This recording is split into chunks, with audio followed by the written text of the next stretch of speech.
All right, folks, this is it. The show of shows. First of all, I want to tell you, this is the Linux screen on the Facebook computer. It may be upgraded soon. I'd like to do that. But for right now, this is how you do StreamYard.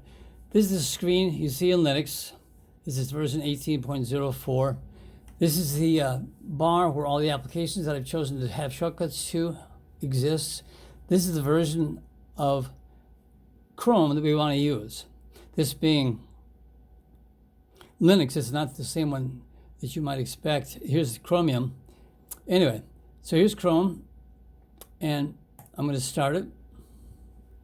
You always get this. I never figured out how to use this to figure a set of passwords, so I don't use them at all. But they always pop up. You're going to find StreamYard is right on the bar here. It's also down here. Anyway, click on this one. StreamYard's already been embedded with the two applications that it streams to. So if you say create a broadcast, it's going to say these two. You say, yep, this is Facebook, obviously. This is YouTube. So this is going to be called the Me Show, and it features me. You get to put a title in here. Once again, the password thing comes up. Just say thank you very much, but go away. So once you do that, you can also schedule for later. Never use that feature. Customize for each destination. When you do that, it just brings you to a screen where you can make these public or private. And I don't choose to change them, but you can do that with all of them. Anyway, I'm going to leave them all public. So this is public and this is public. You know how I got that expanded like that? Anyway, so I'm gonna back up. I'm gonna go back to here. I'm gonna just create a broadcast again. No, me is still here. Okay. Well, I'm not sure what it wants, but this is public, and I want this to be public too. See, I could do unlisted or private. So I'm going to leave them both public, even though it's splayed out like this. It'll be fun. Anyway, I'd like it to do the same thing with Facebook. Yeah, the titles would be the same on Facebook. Okay, good. Me. So you say create broadcast. The computer takes you to a screen where you can look at your video and audio. Assuming that you have something set up there. Yep. So there I am on screen. You see, and you can see the mic next to me.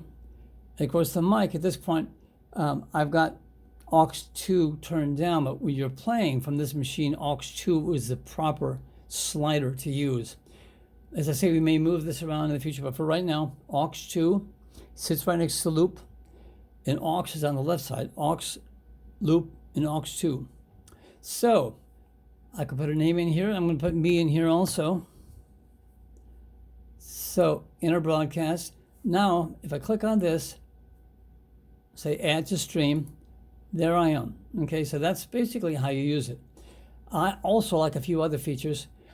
The big thing about YardStream is that you can invite people to it. You can take this particular link here. If you click on this link, I send this link to you, and you click on it using Chrome, but other browsers will work as well.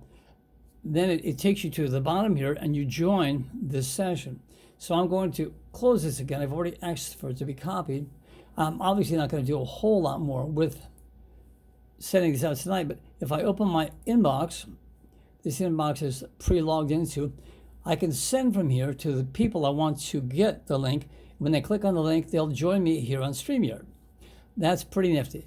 So a few other things I want to point out. If there's a second person, you can click on this, and you'll have two people side by side, or this, you'll have two people in little boxes, or three people.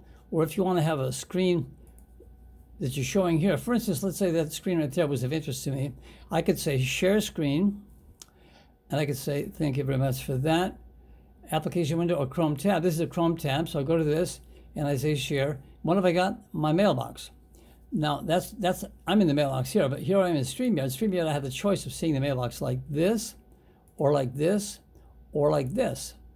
Of course, that would be silly, but if I played a video, that would be much more fun. But that's just the idea. You can put a tab up here, or you can start a different browser, and when you say share stream share, you can just stream share to another browser. That's why it has a tab just for Chrome tab. Anyway, so that's that. I'm going to say stop sharing. You can only share one screen at a time. So if you have a series of them you'd like to do, you can line them up, but keep them in a sequence. And if you don't have good, tight auditing, it's going to be, what was the word that Leslie used? Jerky, flimsy, screwy, nutty, loose. Anyway, whatever it was, you'll get that herky-jerky, which you will probably get for the first 5 or 10 shows until you get a feel for it. Because when the show's coming at you, when you're on the clock and the radio's live, you better have practiced a lot. So, this gets you on StreamYard.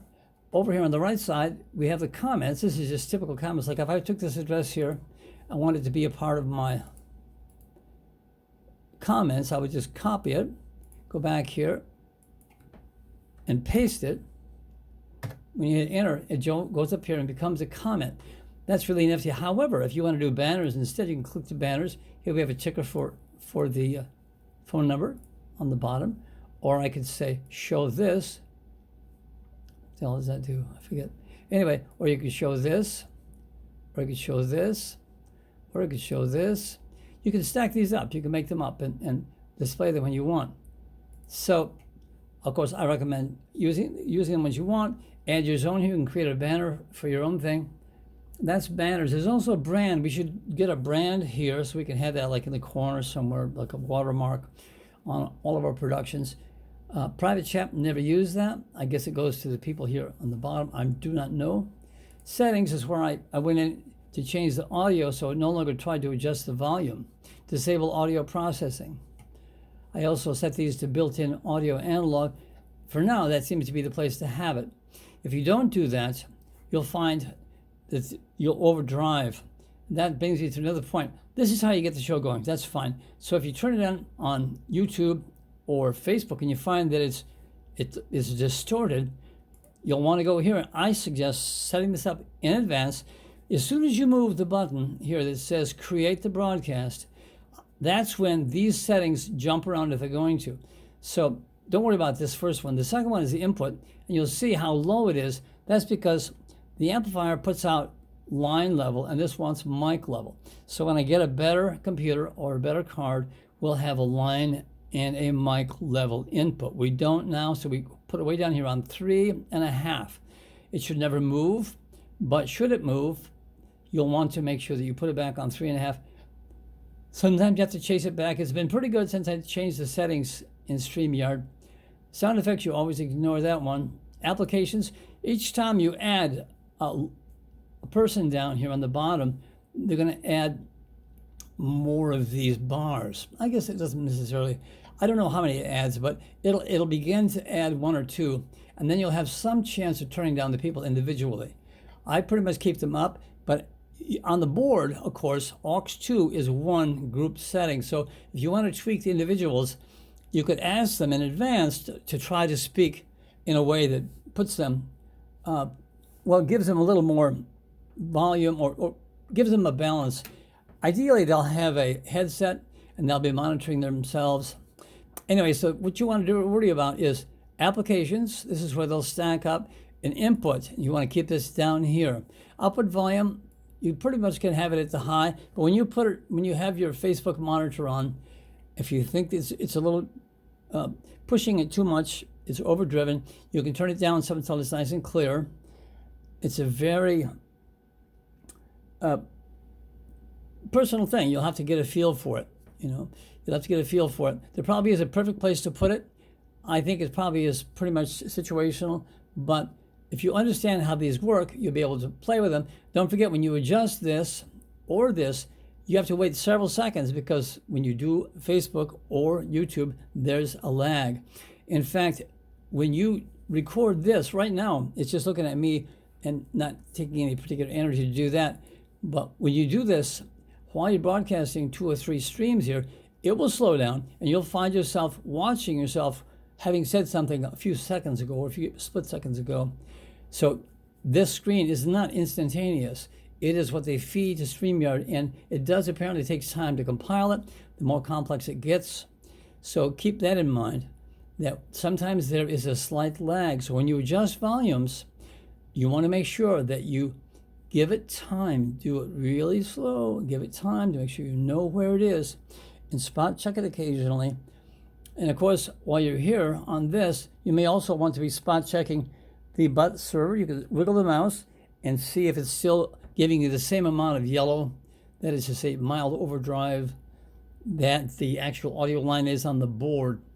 Well, that's pretty much what I can show you on this. If you have these two on, you should be fine. The other thing I want to mention to you is when you bring people in advance, you should ask them how good their mic is, how good their internet connection is, or if they're on cell, do you have good cell connection? Don't be driving down the road. Stay near a tower.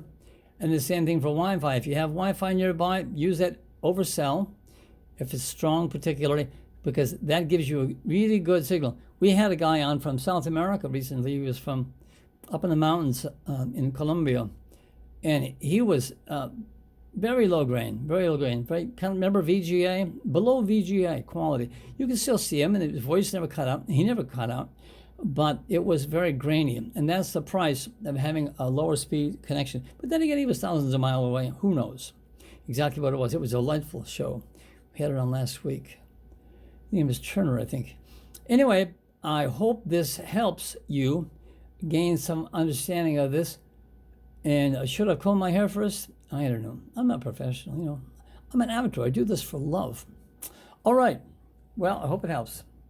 So you're going to think 1,000 questions, but what you want to do is get here in front of this screen before you say a goddamn word to me about the quality of this production and see if you can't make it work based on you're looking at it and watching the video. I think you'll stumble through and you'll gain a lot of understanding just by doing it. So please come by and do it. We can do it solo. You can have an entire show. And for the real advanced users, you can come in using this tool here, StreamViewer, and then you can control all of this without even being here. Sans the camera over there, of course. My camera.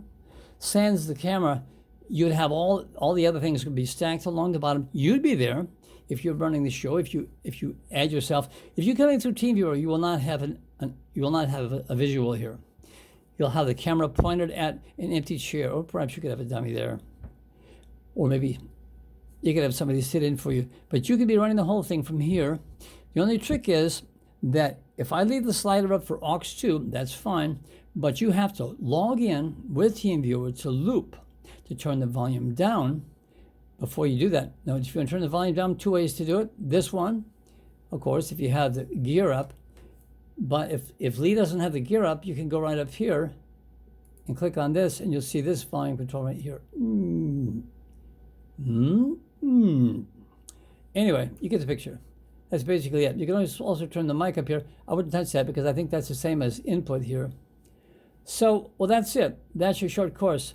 So I would say bring this video and sit down in front of this computer. Give yourself an hour or two to play with it. It is tremendous fun, and your imagination will go wild what you can do with this thing, especially from home with TeamViewer. So TeamViewer will be another lesson. The short course on TeamViewer is this is how to get into this computer that you're looking at. And this is if you want to go to another computer somewhere else. The corresponding credentials from the other computer would go over here. So if you're at home, you want to grab these. Every time the computer boots, this number changes. So you want to make sure you have the latest version of this for the Facebook computer and for the Loop computer. By the way, you can put this on your smartphone, although it's really impossible to use. You can turn volumes up and down with that, but you wouldn't want to put a whole show together on the size of your phone. But anyway, well, that's it, folks. Please enjoy. And I'd love to see you out here at the station, or not see you out here at the station, either way. But you can do shows from home. I think it's going to be we're going to have a run on time slots. That's what I'm looking forward to. So maybe I'll even comb my hair. So enjoy, once again, if you can. So be there. 60 days to Armageddon, folks. That means 60 days till the truth is known, the revealing. So let's make that truth be ours. Bye-bye.